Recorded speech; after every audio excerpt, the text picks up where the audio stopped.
How to accomplish more in a fraction of the time. 1. Prioritizing. Not everything in life can be a priority. Many important things will compete for attention over your lifetime, but there are not enough hours in anybody's lifetime to give attention to everything that could potentially be a priority. Determining your basic priorities is a key exercise in moving toward more efficient use of your time. Your basic priorities provide a means for making time choices, helping you decide where it is important to invest yourself and where you are able to let go.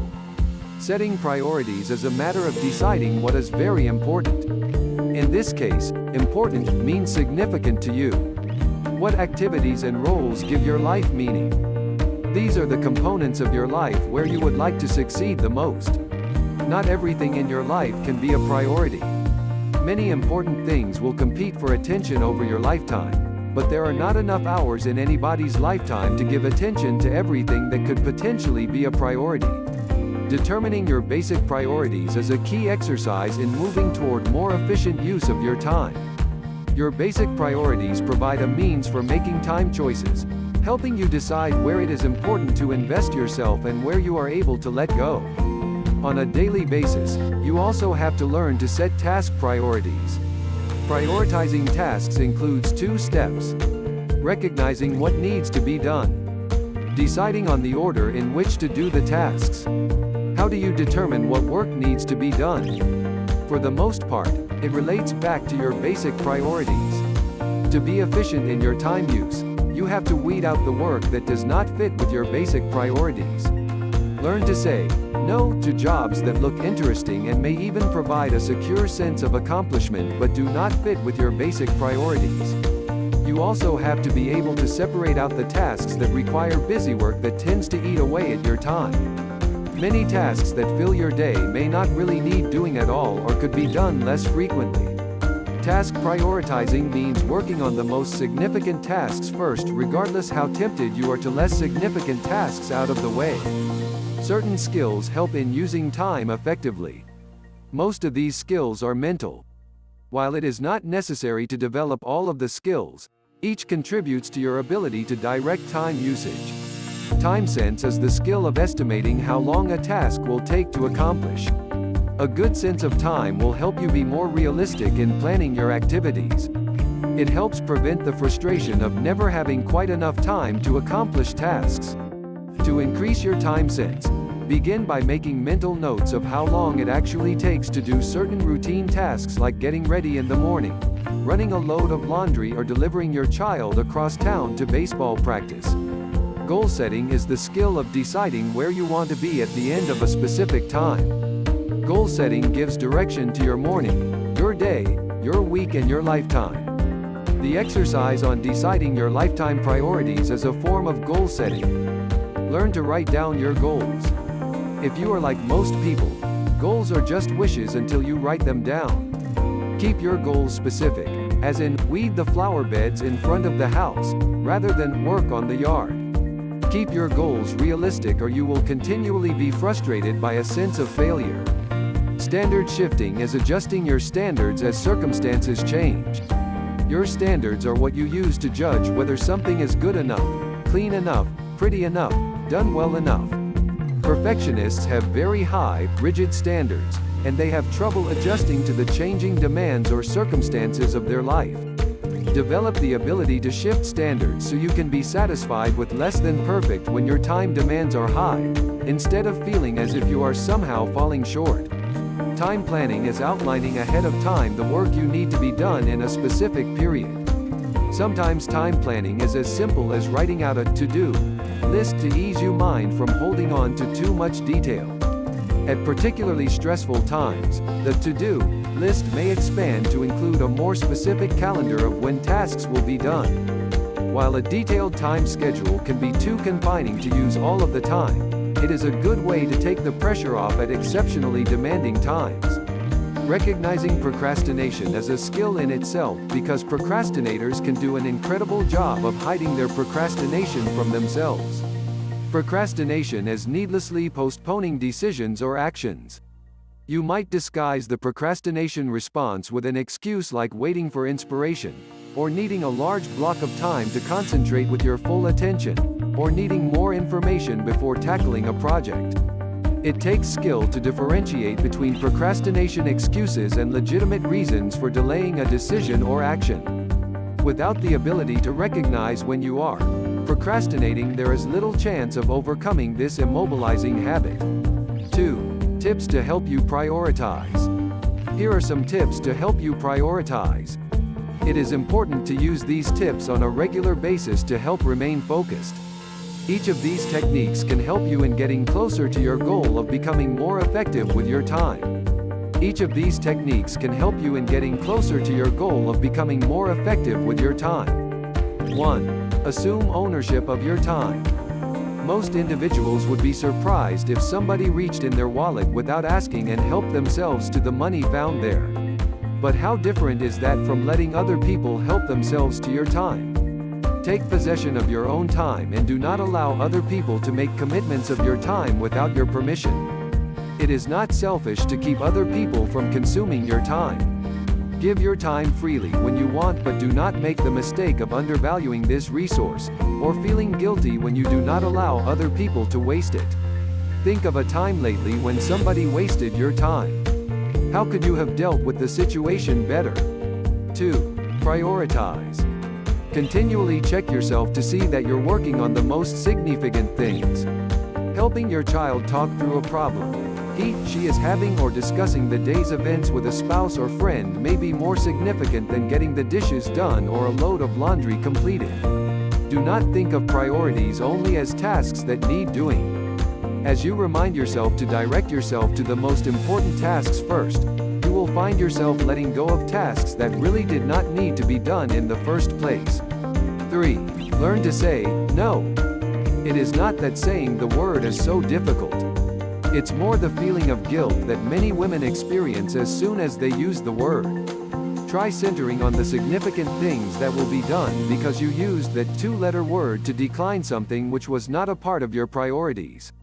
Considering your past week, what are some things you should have said no to? 4. Protect your blocks. Think of your day as numerous large blocks of time with the blocks divided by natural interruptions.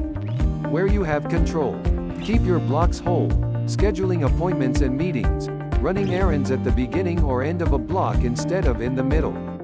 Having an appointment in the middle of a block leaves little time at either end to tackle a major piece of work. Keeping your blocks of time as big as possible gives you a feeling of having more time that is available. 5. Delegate. There is that D word. Delegating means assigning the responsibility for a task to somebody else. That signifies you no longer have to do the task, nor do you have to remind somebody else to do it. Being able to delegate some tasks is a way of freeing up some of your time for the jobs that only you are able to do. As somebody else learns to do a job, do not be tempted to take over if they are not doing it quite right. You have to learn that done may be good enough. 6. Think in terms of buying time. There's an intimate relationship between time and money, where one can often be substituted for the other. The more hectic your schedule, the more reasonable it is to buy time by selecting goods and services that save you from investing time. Paying somebody to mow your yard or transport your kids to baseball practice are examples of purchasing time. What are some of the additional ways you are able to or do buy some time? 7. Learn to work with your biological clock. People have a peak time of day when their energy is at its highest and concentration at its best. Determine which time of day is your peak performance time and plan your work accordingly. Keep meetings and routine tasks for other parts of the day when you have the choice. What part of the day is best for you to do a task that takes real concentration? 8. Break down big jobs into manageable pieces. One of the sources of procrastination is that some tasks can seem too overwhelming to even begin. Learn to break down a large task into manageable pieces and then begin with a piece you know you can handle. The most challenging step on major undertakings is often the first one. Besides, you will have a greater sense of satisfaction as you complete each individual portion of the task, and this can keep you motivated to the end. Think of a major task you have ahead of you. How could you break it down into manageable pieces? 9. Work on overcoming procrastination. Once you recognize that you are procrastinating, the next step is to begin overcoming this time-wasting habit.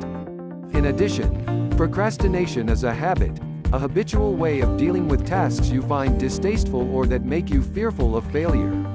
When you see that you are procrastinating, make an appointment with yourself to take the first step toward completing the task. Determine exactly what that first step will be and then set a specific time in the near future to begin the work. 10. Reward yourself. Celebrate when a major task is completed or a major challenge is met. One of the problems with a hectic life is that you can be so busy that you fail to notice the completion of a major piece of work. You just move on to the next job without celebrating your previous success. This failure leads to focusing on what is still left undone instead of enjoying what has already been accomplished. Set up a reward system for yourself that serves as both a motivator to get certain difficult tasks done and an acknowledgement that you are making effective use of your time. Be it a bubble bath, 2 chapters in your new book, or a phone call to a friend, acknowledge your accomplishment by rewarding yourself. 3. Beating procrastination. If you have found yourself putting off important tasks repeatedly, you're not alone. In fact, many people procrastinate to some degree. The key to controlling this destructive habit is to recognize when you begin procrastinating, understand why it happens, and take active steps to manage your time better. In a nutshell, you procrastinate when you put off things that you should be focusing on right now. Beating procrastination. If you've found yourself putting off important tasks over and over again, you're not alone. In fact, many people procrastinate to some degree. The key to controlling this destructive habit is to recognize when you begin procrastinating, understand why it happens, and take active steps to manage your time better. In a nutshell, you procrastinate when you put off things that you should be focusing on right now. How to overcome procrastination. Follow these steps to deal with and control procrastination. Step 1. Recognize that you are procrastinating. If you are honest with yourself, you probably know when you are procrastinating.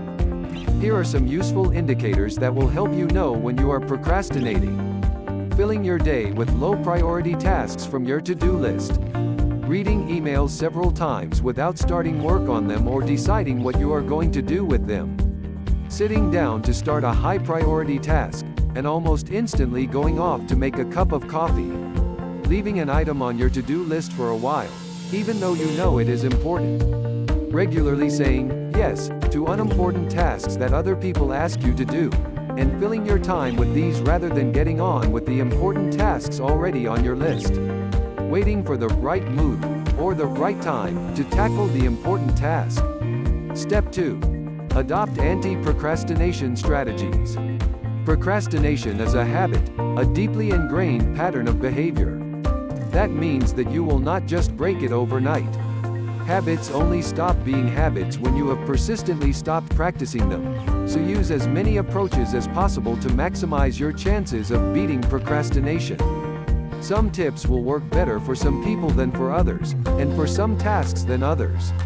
Sometime you may just need a fresh approach to beat procrastination. These general tips will help motivate you to get moving. Make up your own rewards.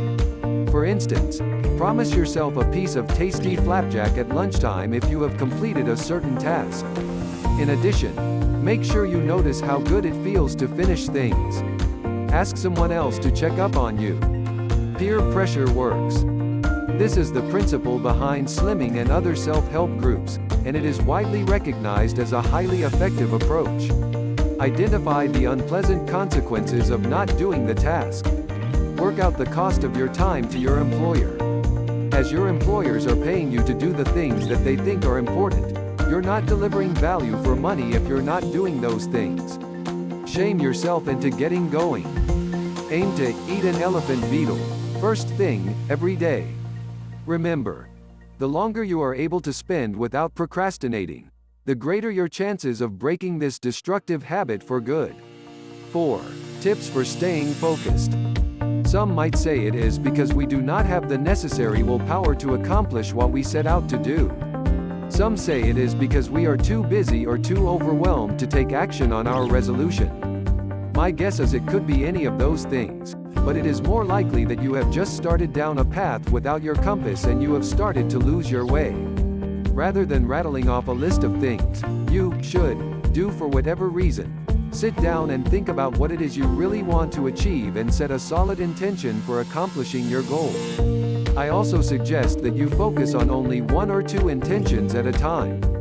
No matter what it is that you would like to achieve, setting an intention can and will set you on a course for success. Tips for staying focused. Some might say it is because we do not have the necessary willpower to accomplish what we set out to do. Some say it is because we are too busy or too overwhelmed to take action on our resolution. My guess is it could be any of those things, but it is more likely that you have just started down a path without your compass and you have started to lose your way. Rather than rattling off a list of things you should do for whatever reason, sit down and think about what it is you really want to achieve and set a solid intention for accomplishing your goal. I also suggest that you focus on only one or two intentions at a time. No matter what it is that you would like to achieve, setting an intention can and will set you on a course for success. Here are 5 top tips to finally achieving your goal. Tip 1. Get clear. In setting an intention, you're making it clear to yourself and to other people exactly what you plan to do. Define the definition of what accomplishing your goal would be. For instance, you know you've reached your goal of improving your management skills when you consistently feel more satisfied with your ability to deal with tough situations and motivate your staff. You may even get that promotion you have been after. Tip 2. Realize that an intention comes in several sizes and every large goal is filled with intentions big and small. With follow-through, each intention will ultimately lead to success. For instance, if your 21 resolution is to improve your management skills, your first intention may be to speak with your company to find out what skills and traits you may want to focus on. Tip 3. Do not let confusion overwhelm your intention. You may have lots of passion about your resolution, but passion without a plan is wasted energy and will eventually fizzle out. Setting an intention to take a step towards your goal each day will keep you on the right path and help to clear away confusion. Tip 4. Use your resources. Ask for what you want and need from other people. When you clearly state your intention and your request of other people, you have the opportunity to gain a partner and a cheering section. For instance, if you look up to somebody's management style, ask him or her for tips and possibly even support. Chances are they will be flattered and very willing to share advice. Tip 5. Be accountable. Choose your resolutions carefully by deciding what really interests you. You might ask somebody you trust to help keep you accountable. Nevertheless, nothing can take the place of honoring your intentions to yourself. You will be amazed at how your self-esteem and sense of accomplishment will increase when you achieve your goals. 5. Work less, accomplish more. If you are feeling overworked, overwhelmed, or just plain over it, the following time management tips can help you maximize your productivity so you are able to accomplish more. Work less, accomplish more. If you are feeling overworked, overwhelmed, or just plain over it, the following time management tips can help you maximize your productivity so you are able to accomplish more. Separate work from home. Between responding to personal emails, instant messaging, and fielding cell phone calls from your kids, it can get very hard to stay focused on the tasks. Therefore, when you're in the office, try to concentrate on your work as much as possible. Then when you're at home, you can really deal with your issues there without distraction. You'll wind up having better quality time both places. Separating your work duties from home-related ones will allow you to keep your mind on work when you're there and, in turn, procrastinate less, feel less overwhelmed, and accomplish more. Establish boundaries and stick with them. While it is always great to try to make everybody happy all the time, it is just not possible in a workplace ruled by the irrefutable laws of time and space. Learn when to say no. There are times when it's right to go beyond the call of duty on the job. For instance, when it is a real emergency, then I do not mind staying late or going out on a limb. However, That's different from just letting people dump their last-minute work on your desk so they can make it home early. While you need to do your work, you also need to take care of yourself and know your job's boundaries. Get organized. Time spent hunting for files or lost phone numbers could be used for making progress on your to-do list. Good organizational structures are essential in any time management plan. Spend a few moments at the end of every day answering voicemails and emails. It always helps to be organized and not let messages pile up. It will always save you time. Sticky notes posted on your keyboard can help you remember the most important tasks that need to be done throughout the day. Everyone has their own system for being organized. Try these tips. They may just add a couple of minutes to your day along with your routine you already practice. Make time for yourself. Any well-constructed to-do list has to include some time for relaxing and centering yourself, or you might wind up too stressed out to do anybody any good. Hard work equals resistance and is the opposite of flow. First off, no one likes to have to do anything. When you say I have to pay my bills, so I have to work hard to get the money, already you are able to sense the despair and powerlessness in the very idea of having to do something you naturally resist.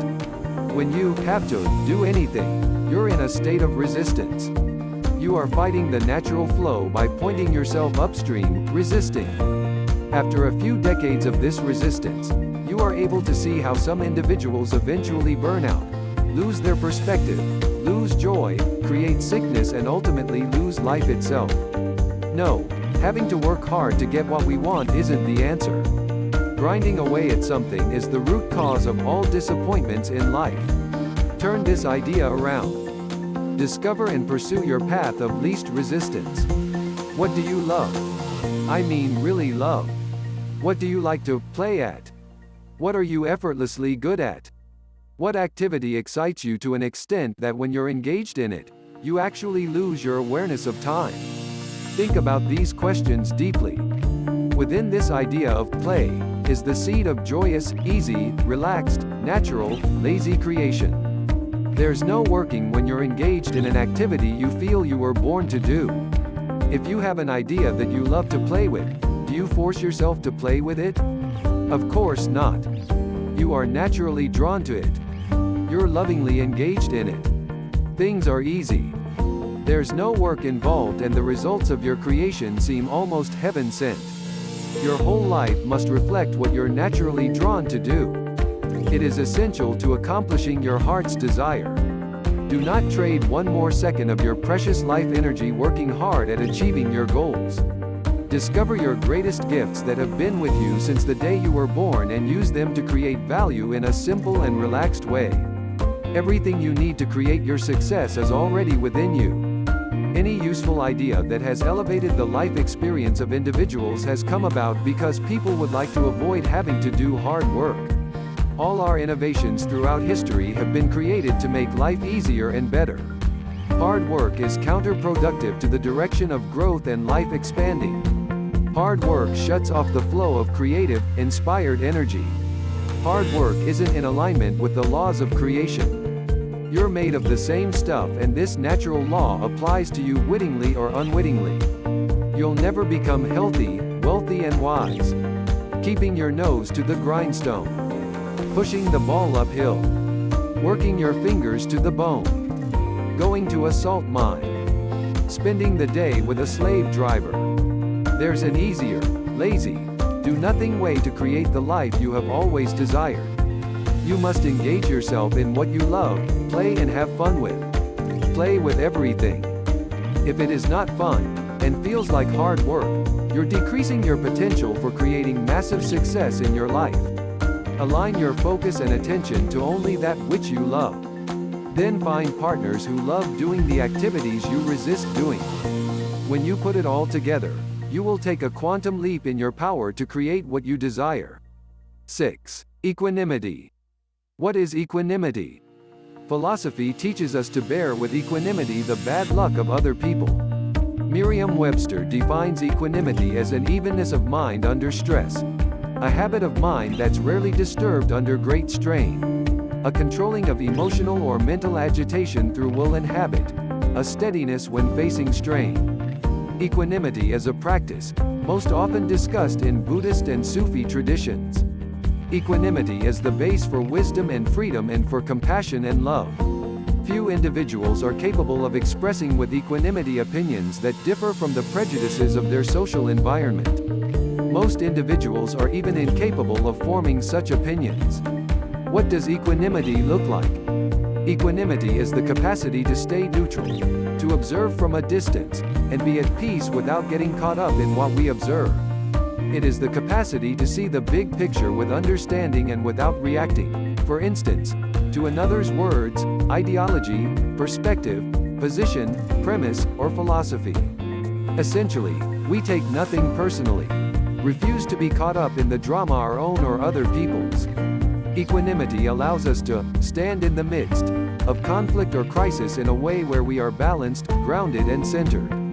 Equanimity has the qualities of inner peace, well-being, vitality, strength, and steadfastness. Equanimity allows us to remain upright in the face of the strong winds of conflict and crisis, such as blame, failure, pain, or disrepute. The winds that set us up for suffering when they begin to blow. Equanimity protects us from being blown over, and helps us stay on an even keel. How do we develop equanimity? There are numerous mind-body qualities that support the development of equanimity. One is integrity. Doing and being in integrity supports our feeling confident when we speak and act. Being in integrity fosters an equanimity that results in blamelessness, feeling comfortable in any setting or with any group without the need to find fault or blame. Another quality that supports equanimity is faith, not necessarily a religious or theological faith. A faith based on wisdom, conviction or confidence. This type of faith allows us to meet challenge, crisis or conflict head-on with confidence, with equanimity. A third quality is that of a well-developed mind, a mind that reflects stability, balance and strength. We develop such a mind through a conscious and consistent practice of focus, concentration, attention and mindfulness. A well-developed, calm mind keeps us from being blown about by winds of conflict and crisis. A quality that supports equanimity is seeing reality for what it is. For instance, that change and impermanence are an unpleasant fact. We become detached and less clingy to our attachments.